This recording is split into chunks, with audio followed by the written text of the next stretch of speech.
So yeah, just relax. Don't be nervous about anything. Very low pressure. Just all 100 people are gonna see it on Discord. Right.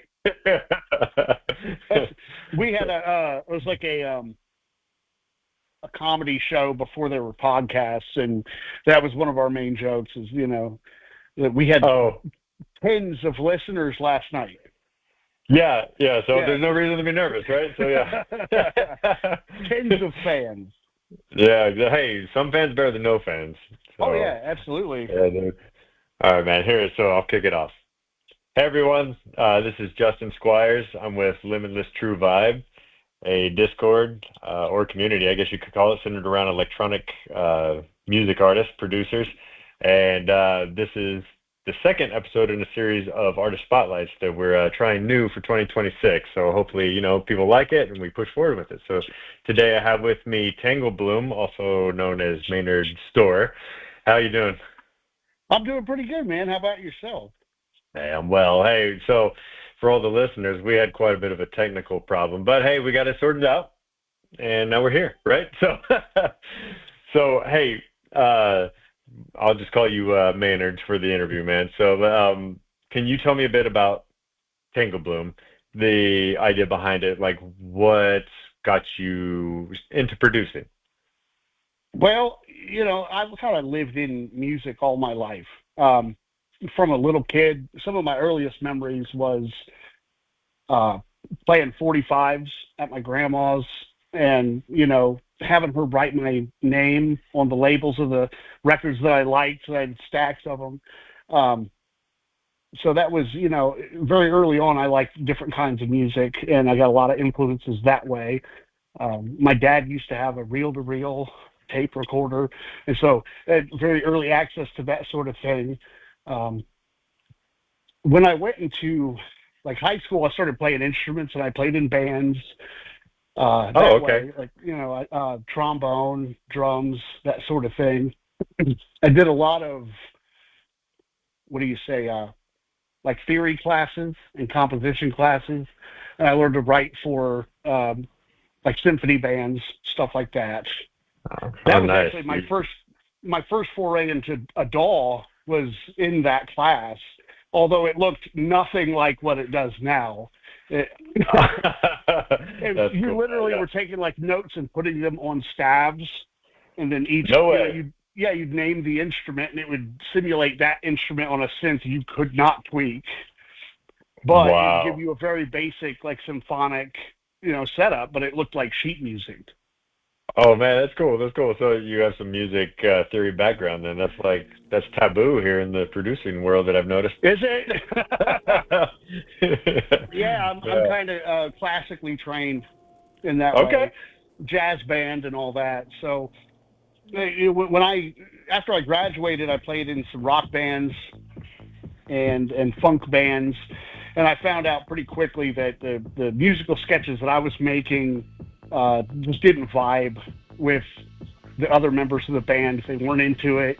It was, it was very different, and that kind of led me to buy a 4-track Tascam tape mixer. And I just started making my own sketches, And so what?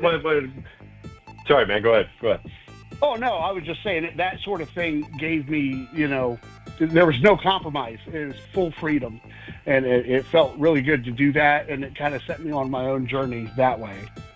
Nice. Okay, so what was the step into the? I guess you mentioned you messed with the DAW a little bit, but what got you into the electronic world, into what you make now?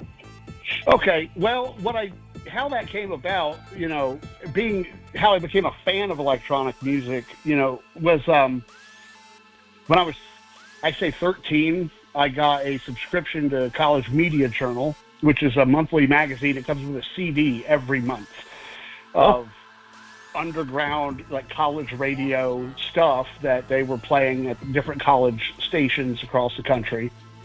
And that would get me into lots of underground stuff, including electronic, underground hip hop, things like that. What the weird kids were listening to. And No. in the '90s, there was a lot of interesting stuff going on, in Europe and in the U.S. And I got to taste a lot of that, what the cool kids were listening to, and so that piqued my interest. And like I said, I had that 4-track Tascam. When it broke in the early 2010s, I decided to kind of go digital. Ah, And okay. so when I went digital to record my instruments on the computer, also came with some software synths, and I would tinker with that, which, you know, I didn't really take seriously until about 2023, and that's when I Oh. decided to go full electronic, ditch the analog instruments, and start making electronic music. Got a taste for murder.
So, for people that haven't heard your music before or are new to you, how would you describe your music?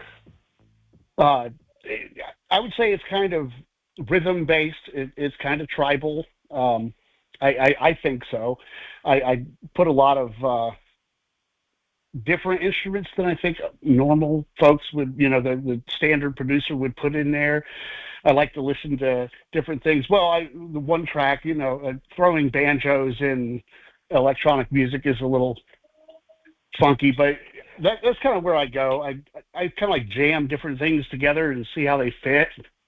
Yeah, okay, yeah. So I definitely hear it, and I think your music's very unique, right? Earlier we were talking about the Tourist album. That's the first album that I heard from you, at least, right? Can you talk a little bit about maybe that and like what went into that? Tourist, well, oh, my kitten. Oh But yeah, what was the kid's name? this is Mr. Beans or Sir Mr. Beans. Beans? Oh, hi, Mr. Yeah, Beans. Sir Beans. We He's just call him cute. Sir. Yeah, he's our fresh one. Oh yeah, he's Yeah, cute. there you go. There you go. Uh, They keep trying to see what's going on. yeah. The Tourist album, that was my first LP, my first full length, and Wow. it was. I was kind of playing around with different genres and shopping communities at the time to see where I could kind of fit in. It would be Mm. nice. This is before I ran into Limitless TrueVibe, and it was one of those things. I would make some drum and bass stuff, but it wasn't drum and bass enough.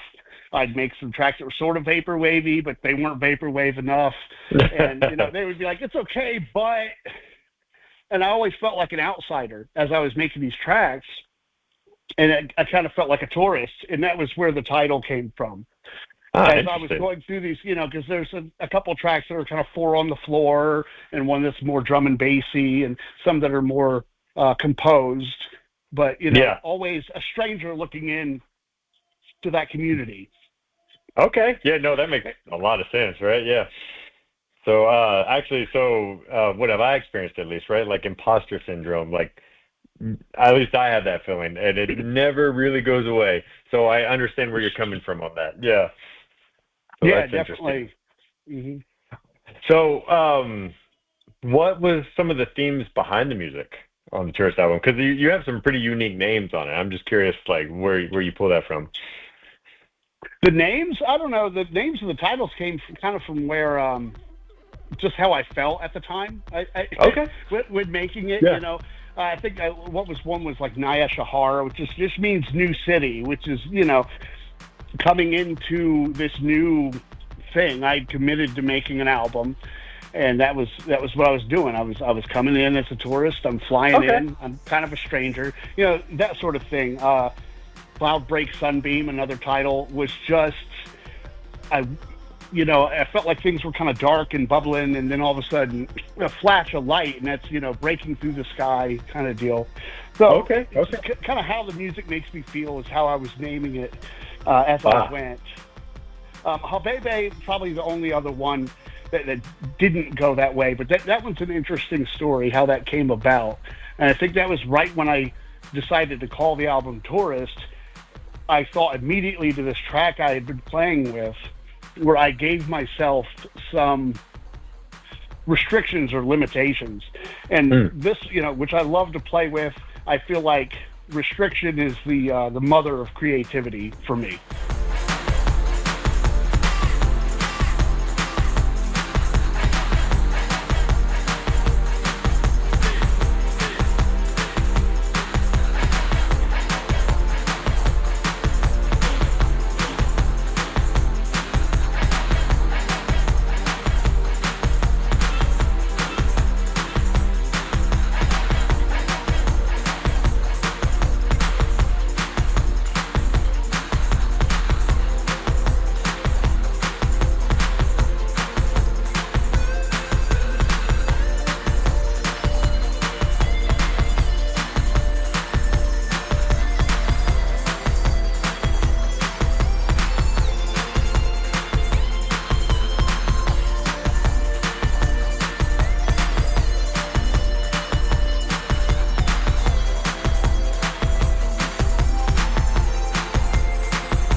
I'm going to work inside these parameters, and that's when the creative juices start really flowing, figuring out how to make stuff happen inside that.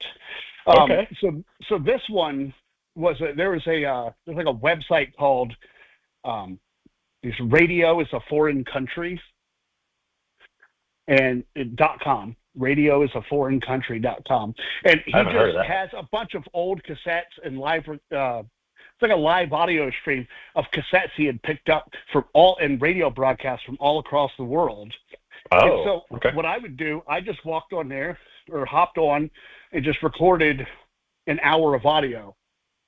Whatever he put on there, I recorded it for an hour, turned it on, turned it off. And then from that hour, start pulling stuff off and make a song out of that. No way. That's cool. Yeah.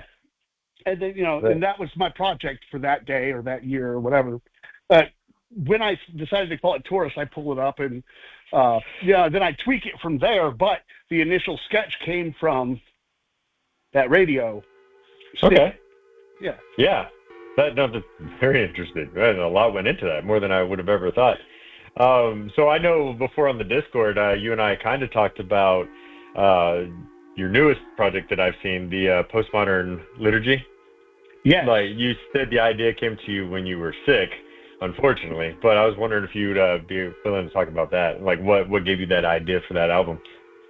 Well, when I had gotten really sick, I had kind of a heart condition, and I couldn't do a lot at once. I was doing half days at work. I had a lot of very lethargic at times.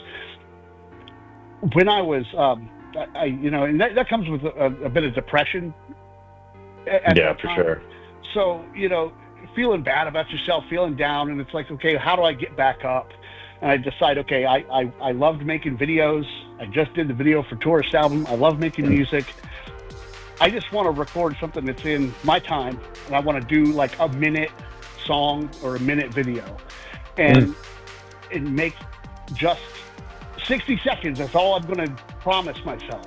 And so I started making these 60-second vignettes, song and video. I made about 5 or 6 of them, and that became what I call the Unfit EP. It was a string of like 6 videos. Okay. But that got me back into it and thinking about these little vignettes. And that was where the second album kind of came from.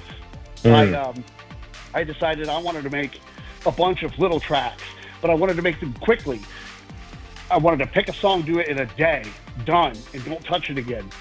That's really? Wow. Yeah. And so Postmodern Liturgy came from that feeling bad, at making something very quickly, capturing your emotion of that day. Yeah, that makes sense. So, right. And I went completely backwards. So I started by naming the album and making the artwork. Then I named the 22 tracks. I forget how many's on there, but I named the tracks, ordered them, described what they were going to sound like, and then every day just made one. Wow. The whole thing was structured, written, cover, names of songs before, I made any notes. Man, that is like the complete opposite of my process. So I'll make it. Mine too. Mine too. It was just weird. It was a new thing. It was another restriction. And that's where I went. But, Tourist took, 6 or 8 months of tinkering and playing and massaging, but it only brought like 8 tracks at 20 something minutes. This one was almost 50 minutes long, had 20 some odd tracks, and it took 3 weeks to write. Yeah, and you made a video of the accompaniment, if I recall, right, on YouTube? Or did you just post? Postmodern? I thought you did. It just has the cover and it just plays the songs. Yeah. Okay. Yeah. Okay. Well, I know that you have some skills with video making as well. I've seen that, right? With I know you made a video for the Garlic Challenge way back when. I did. Which was awesome. Yeah. I know that you messed with some editing when you were doing the you had the stream up of your own there for a little while, the music video. Is that still up, by the way? Not right now. I had a computer go down, so I'm working on funding to get another PC, and then that stream will be back up. Yeah, I do love doing a lot of like motion graphics and visualizers and things of that nature. Can I ask about your background in video editing? I just did. Excuse me, geez Louise. I did. You can drink the water. I know I got you talking a lot. That's all right.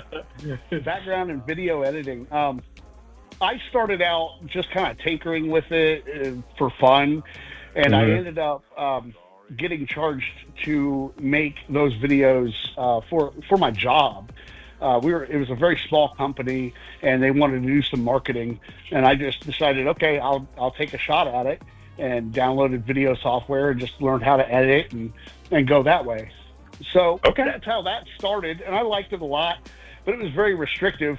You're making industrial and educational videos and promotional videos, which are okay, but I start wanting to play around and make my own stuff. So I started making videos for other people's songs, and then eventually when I started making my own music, I thought, well, why not make videos for my own?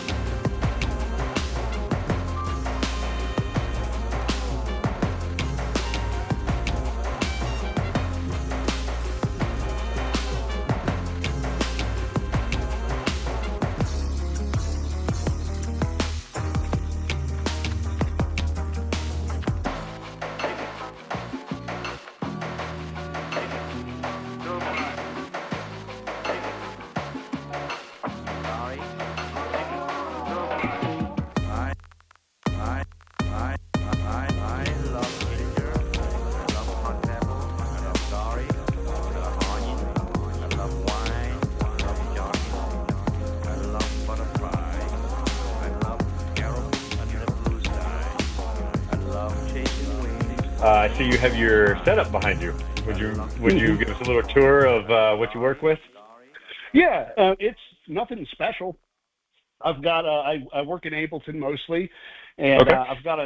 I have a small Arturia mini lab that I use. Now Yeah. I have a full 88 key keyboard when I'm wanting to do uh, tinkering and stuff, but I don't usually use it on the DAW. I just kind of play with it. Oh, for ideas and stuff. Yeah. Yeah, I just fiddle with it and listen to it. I can plug it in, but I feel like it can be pretty cumbersome, to hit record and then have to hop Oh, over to the. But sometimes I'll bring it over and just if I'm sitting yeah. down and just noodling with chords, Hmm. ideas like that, I'll record it just to listen to it. But that's typically if I'm working, I work with my Arturia because it's got the knobs Yeah. and the keys. Yeah, it does. And then I just have a 16 pad, little drum pad, Oh, nice. Yeah. and the little MPD 218. It gets the Oh, job done. actually, I've It's had my eyes sensitive on that enough. one. What's that? I've had my eyes on that one. I said, Oh yeah. yeah, yeah. I Hmm. like it. It's pretty sensitive, and you can tune it, which is nice. And then I've got my Ableton ready, my APC 40, which is Okay. mostly for Yeah. live stuff, Ah, okay. I see what you're saying. and Yeah. it's programmable and a lot of. This is kind of your tab view. I don't know if you're familiar with Ableton, but yeah, it Oh, definitely. yeah. Actually, I use Ableton. I use Ableton. Oh, Yep. okay. So Yep. this is your session view, and it lets you play with 8 of your tracks at once. And these, if you press this, it starts playing the loop on the No. grid. Man. Okay. Yeah, and you've got your mute and play, and you can program these to do different things.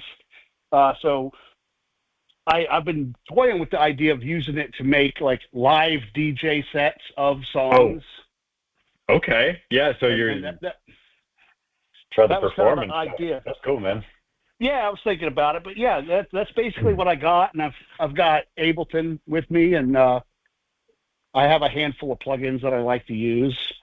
And so, I was wondering if can you describe your typical workflow? Like, Well, it I depends. know you described a couple albums, but like, what's your go-to process? I guess I should say. A big difference between where I started and what I do now. But my process now, when I typically get on, I'll start with percussion. I'll start with some drum beats and then possibly bass, just to get. I feel like the rhythm section is extremely important for the emotion of the Yeah, song moving absolutely. forward. I agree.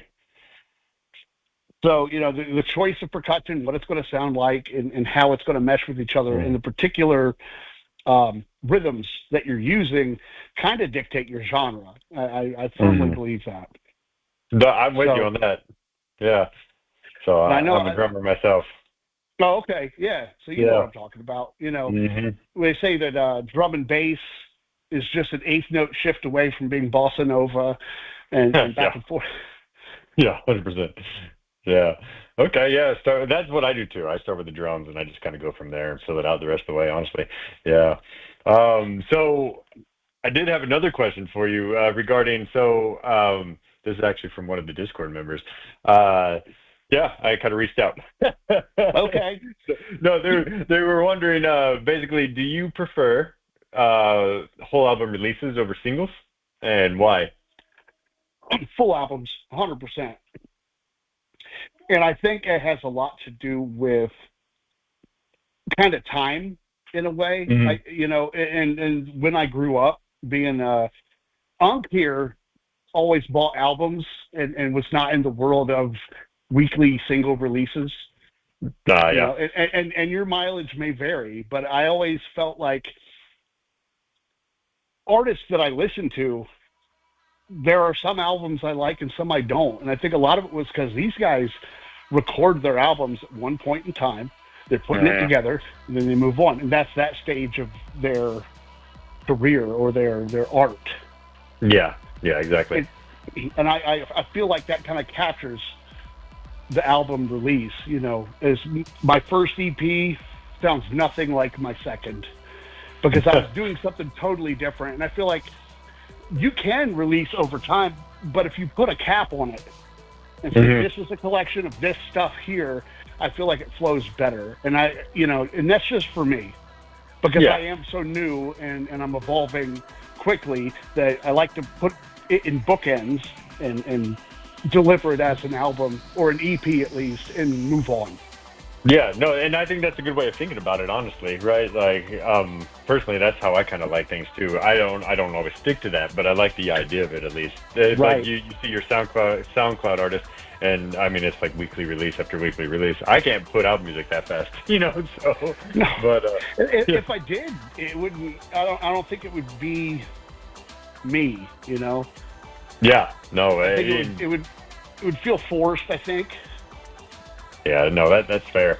Um, I have to ask everybody. So who are some of your like top influences? Like, what drives your music? Top influences. Well, off the top of my head, thinking about some of the stuff that drove me into making music in the first place would be like the Residents, the Smashing Pumpkins, things like that. And Hmm. definitely the Residents for sure have carried with me all, my whole life. Listening to this, they're kind of a weird set of artists. I don't know if you've ever listened to them. They're kind of interesting. They I wore actually haven't. masks. They wore masks before wearing masks was cool. Like the Yeah. proto hipsters of that sort of thing. Um, Okay. from the 70s all the way on, I don't even think they have the same members. They're still making music today, and that Oh, you're it's like talking 50 years. Yeah, yeah. it's like the Beach Boys. All of them except one are dead, right? Yeah. But somehow they're still singing along. Speaking of the Beach Boys, I love listening to the Beach Boys' early stuff. The Brian Wilson, the Smile album, Yeah. fantastic. The vocal harmonies that they make is really neat, and has always been a big influence with me. I've been more of a Beach Boys guy than a Beatles guy, and I know some people get mad at that, but Amen. that's what it is. That's just what I'm it with is. you on that opinion. Yeah. Yeah. So, I like that sort of thing. Electronic music, my first foray into it really like Aphex Twin. I love the hard drum and bass. Luke Vibert, the Plug EPs. I liked his stuff a lot. It was kind of the beginning of liquid drum and bass there. Okay. Yeah. And then, in regards to, I really like Death's Dynamic Shroud, which is more of a vaporwavy kind of artist, but they twist and warp a lot of pop music and chop stuff up in a way that really stuck with me. And they release albums pretty regularly, but I have a few of my favorites that I keep on vinyl and listen to all the time.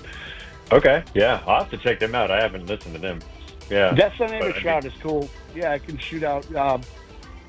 I'll Try Living Like This is probably the first LP I'd listen to. Okay. Yeah. Yeah.